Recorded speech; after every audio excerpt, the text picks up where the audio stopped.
Saudi আরবের শ্রেষ্ঠ ধনী, যার নাম উসমান গনি, যার জন্য আমি বলি টাকা ইনকাম করেন ব্যবসা করে, কোটি কোটি টাকা ইনকাম করবো অসহায় মানুষের পাশে দাঁড়ানোর জন্য, কাউকে উঠানোর জন্য নয়, নামানোর জন্য নয়। টাকা ইনকাম করেছি অসহায় মানুষের পাশে দাঁড়ানোর জন্য, জান্নাত কিনবো টাকা দিয়ে ইনশাআল্লাহ। এইভাবে ব্যবসা করবেন, ঘুমের ঘরেও করবেন। ওই চাঁপাইনবাবগঞ্জের মতো চাকরি করবেন, 20,000 বেতন পাবেন, 25 দিনে শেষ হবে, 5 দিন খালি ধার কার্যতে যাবে, আবার যখন বেতন পাবে আবার শেষ, আবার বেতন আবার শেষ।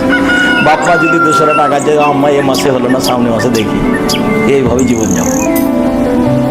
দিন মজুর, আল্লাহ রসুল দিন মজুরের কথা বললেন, তো বললেন যে ওকে দিন শেষে টাকা দিয়ে দিতে হবে, মানে দিনেও শেষ, টাকাও শেষ, খাওয়াও শেষ, তার নাম দিন মজুর। ব্যবসায়ী তো আপনার চাকরিজীবী তো 25 দিন গেল টাকা দিয়ে, জমি চাষ তো অন্তঃশক্ত হয়ে যাবে, তো কি করতে হবে? তো ব্যবসা করো। কেন? আল্লাহ রাসূল বলছেন, আত-তাজির আস-সাদিক এখনো ইয়াউমাল কিয়ামাহ শুহাদা সিদ্দিকিন ওয়াল আম্বিয়া, বিচারের মাঠে সত্যবাদী ব্যবসায়ীরা নবীর সাথে, সিদ্দিক শহীদদের সাথে থাকবেন। বিশাল ব্যাপার হয়ে গেল, বিশাল ব্যাপার। ব্যবসা, সত্যবাদী ব্যবসায়ী নবীগণ শহীদদের সাথে থাকবেন। তারপর আমরা বলছেন তিজারাত মাল কিদ ওয়াল হালাফ, তিজারাতে ব্যবসায় চলে আসে মিথ্যে, চলে আসে কসম, চলে আসে মিথ্যে, চলে আসে কসম। শুভ ভবিষ্যৎকা দান খারেত কর, মিটিয়ে দাও, দান খারেত দিয়ে মিটিয়ে দাও। তাহলে ব্যবসার তো প্রশংসা করতে থাকলেন। আবার বলছেন পার্টনার ব্যবসা, শরিকি ব্যবসা। হ্যাঁ শোনো, শরিকি ব্যবসা করছো যারা, তাদের সাথে আল্লাহ আছে। 2 জন যদি চলে, 3য় জন আল্লাহ, 3 জন যদি চলে, 4র্থ জন আল্লাহ, 5 জন যদি চলে, 5 জন ব্যবসা করছে, তাহলে 6ষ্ঠ জন আল্লাহ। এটা কিন্তু খুব কঠিন। একজন যদি 20 টাকা সরিয়ে নেয়, তখন আর আল্লাহ নেই। কথা বুঝাতে পারিনি মনে হয়। একটু যদি আমানতের 19-20 হয়, 5 জন মিলে ব্যবসা করছে, তাহলে 6ষ্ঠ জন কে আছে? আল্লাহ আছেন। তাহলে ব্যবসায় বরকত আছে। কিন্তু একজন যদি আর কাউকে না জানিয়ে 20 টাকা কি করে সরিয়ে নেয়, তখন তো আল্লাহ বলবেন তোমরা ব্যবসা করো, আমি গেলাম। তার মানে এটা 6 মাস পরে ভেঙে যাবে, মারামারি, মামলা মোকদ্দমা, কত যে কি হবে এটা নিয়ে। আত্মসাতের 19-20 হলে এটা টিকবে না।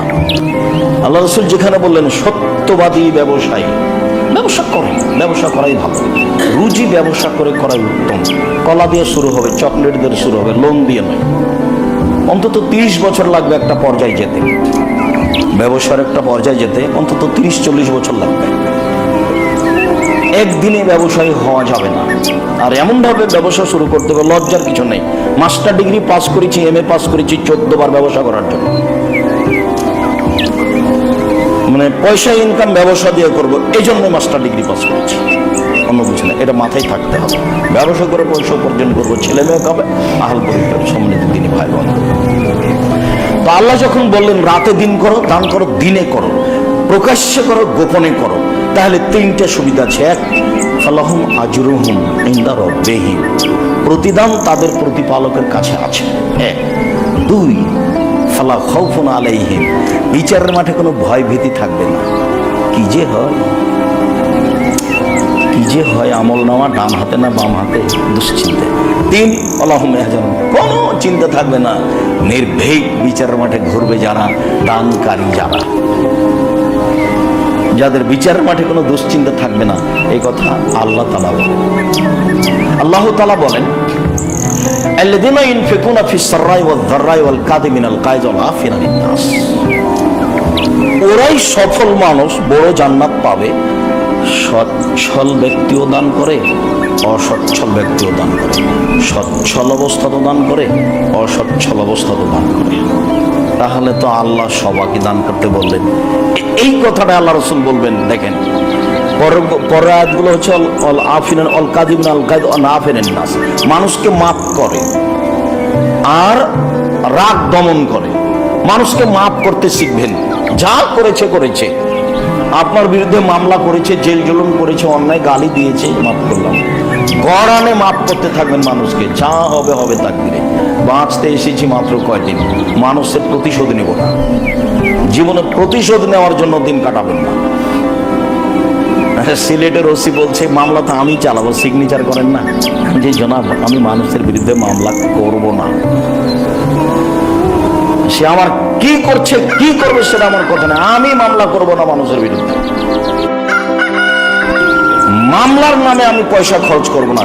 যা হবে হবে, যেটা হবে মনবে, এটাই আমার তাকদীর। মাস্ক মুখে দিয়ে ভাগ্য সরাতে আমি রাজি নই। মাস্ক পরে করোনা থেকে বাঁচতে আমি রাজি নই। আমার খুব দৃঢ় বিশ্বাস, আল্লাহ রাসূল বলেছেন পৃথিবী সৃষ্টির 50,000 বছর পূর্বে তোমার ভাগ্য লিখে দিয়েছি। সেই দিন যদি করোনা লেখা থেকে আমার করোনাতে মরণ হবেই, পাথরের ভিতরে ঢুকে থাকলে। আর যদি সেদিন না লেখা থাকে, যার করোনা হয়েছে ওর গায়ের উপরে যদি আমি চড়ে থাকি, তবে আমাকে করোনা ধরবে না। আমি ভাগ্যকে এইভাবে বিশ্বাস করি। অল্প দিন বাঁচতে এসে শিরক করে মরতে রাজি নই। সারা পৃথিবী একদিকে হয়ে গেল, অন্তত আমি সত্যি রাজি নই। সেই অবস্থা তো দেখেছেন, মওলানা সাহেবের একবার চাঙ্গা ফতোয়া দিচ্ছে, 3 ফুট দূরে দাঁড়াও না। আমি বলছি তুমি পায়ের সাথে পা মিলে লাগাও, যা হবে হবে। আমি তো আর ভাষা অত দুর্বল করে বলতে পারছি না, আমরা তো চাঁপাই নবাবগঞ্জের মানুষ। আমার মেজাজ করা হয়ে যায় এই সময়, এই করোনার কিছু বলেছি আমি। করোনাতে মরে গেলামই, তাতে কি আছে? বড় বড় ব্যবসায়ীরা করোনায় মরে গেছে, ফিউচার পার্কের মালিক বলে। ওরা দেশের পানি খেত না, ওরা তো দেশের পানি খেত না। তাহলে কি আপনি মনে করছেন যে তাদের সতর্কতার অভাব ছিল? যারা দেশেরই পানি খায় না তারা সতর্কতার অভাব কি? সম্মানিত দিনী ভাই বলছিলাম, রাসূল সাল্লাল্লাহু আলাইহি ওয়াসাল্লাম বললেন সচ্ছল ব্যক্তিও দান করবে, অসচ্ছল ব্যক্তিও দান করবে। এইবার রাসূল আল্লাহ বলছেন, এইবার রাসূল সাল্লাল্লাহু আলাইহি ওয়াসাল্লাম বলছেন আস-সাদাকা আলা কুল্লি মুসলিম, পুরুষ নারী সবাইকে দান করতে হবে। তখন সাহাবীগণ বলছেন ফাইনাল মেজে সবাই দান করবে মানে? এটা আপনি আদেশ করছেন সবাই দান করবে, টাকা না থাকলে কিভাবে করবে? এটা তো প্রথম জিজ্ঞাসা। সাহাবীগণ বুঝতেন, আমাদের নিজেদের পরিবেশ বুঝতেন। যেমন বলেছেন সবাইকে দান করতে হবে, তেমন বলছেন টাকা না থাকলে কি করবে? তখন আল্লাহ রাসূল বলছেন ফালিয়ামাল বিয়াদিহি, মানুষের বাড়ি কাজ করবে। মানুষের বাড়িতে কাজ করে যা পেয়েছে সেটা নিজে খাবে এবং দান করবে, তাই না? দিন মজুরকে দান করতে হবে। এখন সাহাবীগণ বলছেন ফাইলামেস্তাতে যদি মানুষের বাড়িতে কাজ করতে না পারে তাহলে কি করবে? এবার বলেন দেখি।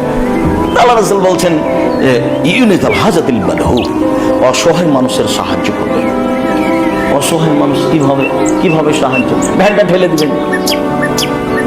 আর না হলে আপনার মুখের কথায় যদি একজন মানুষ বিপদে পড়েছে পুলিশকে বললে ছেড়ে দেবে, সেটা করেন। অসহায় মানুষের সহযোগিতা। তখন সাহাবীগণ বলছেন ফাইলামের সাথে অসহায় মানুষের যদি সহযোগিতা করতে না পারে, নিচে দাঁড়াতে লাগলেন। তাহলে নিজেকে পাপ থেকে ঠেকে রাখবে, এটাই সাদকা। ইফতার করার সাথে সাথে আপনার সিগারেট লাগানো তাড়াহুড়া লেগে গেছে, সিগারেটটা ঠেকানো দেখি আজকে। ঈদের পরের দিনই আপনার ওই দাড়ি চাঁচা লাগবে না, এসে ব্যস্ত হয়ে গেছেন। ঈদের দিন 3 জোড়া 4 জোড়া স্যান্ডেল কিনতে হবে। আল্লাহ রাসূল ভালো পোশাক পরে যেতে বলেছেন। নতুন আপনি ব্যস্ততা কমাতে পারবেন না, এত ইফতারি কিনলে ব্যস্ততা কমবে? ছেলে চাচ্ছে 3 জোড়া স্যান্ডেল, মেয়ে চাচ্ছে 2 জোড়া, বউ চাচ্ছে 3-4টা শাড়ি, আপনিও কিনবেন। তো তাহলে ফ্যাক্টরি থেকে শুরু করতে হবে ব্যস্ততা। ফ্যাক্টরি দিন রাত চলতে হবে, দোকানদারকে দিন রাত খুলে রাখতে হবে, দর্জিকে দিন রাত চালাতে হবে। আমরা এ যাবৎ আছি দেশে, কোনোদিন কুরবানি ঈদকে লক্ষ্য করা জামা কাপড় কিনেছি তা আমার জানা নেই। জুতা স্যান্ডেল এ যাবৎ ভালো পোশাকে যেতে হবে, রাসূল বলেছেন সুন্দর পোশাকে যেতে হবে। এটাই আজকে নতুন পোশাকে যেতে হবে, এটা আমরা কোনোদিন প্রয়োজন মনে করি। ওর 5 পয়সার দাম আমাদের কাছে নেই, ওর 0 দাম নেই। নতুন পোশাকে যেতে হবে, এটার 0 দাম আমাদের কাছে নেই। ভালো পোশাকে যেতে হবে, রাসূল বলেছেন পরিষ্কার থাকবে, ক্যালেন্ডার করা থাকবে, ভালো লাগবে দেখতে পাস। সম্মানিত দিনী ভাই, রাসূল সাল্লাল্লাহু আলাইহি ওয়াসাল্লাম সবাইকে দান করতে বললেন, এই কথাই ঠিক। সবাইকে দান করতে হবে, এই কথাই ঠিক। সচ্ছলকে দান করতে হবে, অসচ্ছলকে দান করতে হবে, এই কথাই ঠিক। ইবাদতের জগতে সবচেয়ে শক্তিশালী ক্ষমতাধর পাওয়ারফুল ইবাদত হলো দান।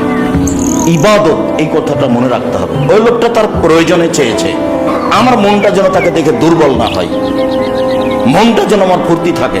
তাকে দেখে খারাপ লাগলো, ও মনে হয় টাকা খেয়ে নিচ্ছে, আচ্ছা খাক, 20 টাকা চেয়েছে 5 টাকা দিলাম। কিন্তু পরিবেশ নিজের দুর্বল করে নিজে ক্ষতিগ্রস্ত হওয়া যাবে। ভিক্ষা যে চেয়েছে, ঘোড়ায় চড়ে থাকলেও তাকে ভিক্ষা দিতে হবে। হাতিতে চড়ে থাকলো তাকে ভিক্ষে দিতে, ভিক্ষে চেয়েছে, ও হাত পেতেছে। রাসূল সাল্লাল্লাহু আলাইহি ওয়াসাল্লাম বলছেন, আলিয়াদুলিয়া খায়রুম মিন ইয়াদিস সুফলা, দেওয়া হাত উত্তম নেওয়া হাতের চেয়ে। হাতিতে চড়ে থাকলো তো হাত পেতেছে, আপনার হাতখান দেওয়া। আলিয়াদুলিয়া খায়রুম মিন ইয়াদিস সুফলা, বুখারী মুসলিমের হাদিস, দেওয়া হাত উত্তম নেওয়া হাতের চেয়ে। সারা জীবন দেওয়ার হাতে থাকবেন, নেওয়ার হাতে কোনো সময় নাই। সব সময় নিজের ছেলে মেয়ের হাতে বলবেন, আম্মু এই যে টাকাটা দিয়ে দাও, আব্বু টাকাটা দাও। ছেলে মেয়েকে শিখাতে হবে নিজের জীবদ্দশায় মানুষকে দান করা, অসহায় মানুষকে দেওয়াটা নিজে দিবেন, ছেলে মেয়েকে অভ্যাসী করাবেন, আপনার অবর্তমানে যেটা ভুলে না যায়। সম্মানিত দিনী ভাই বোন, রাসূল সাল্লাল্লাহু আলাইহি ওয়াসাল্লাম এভাবে বলেছেন, আল ইয়াদুল খায়রুম মিন ইয়াদিস সুফলা, দেওয়া হাত ভালো।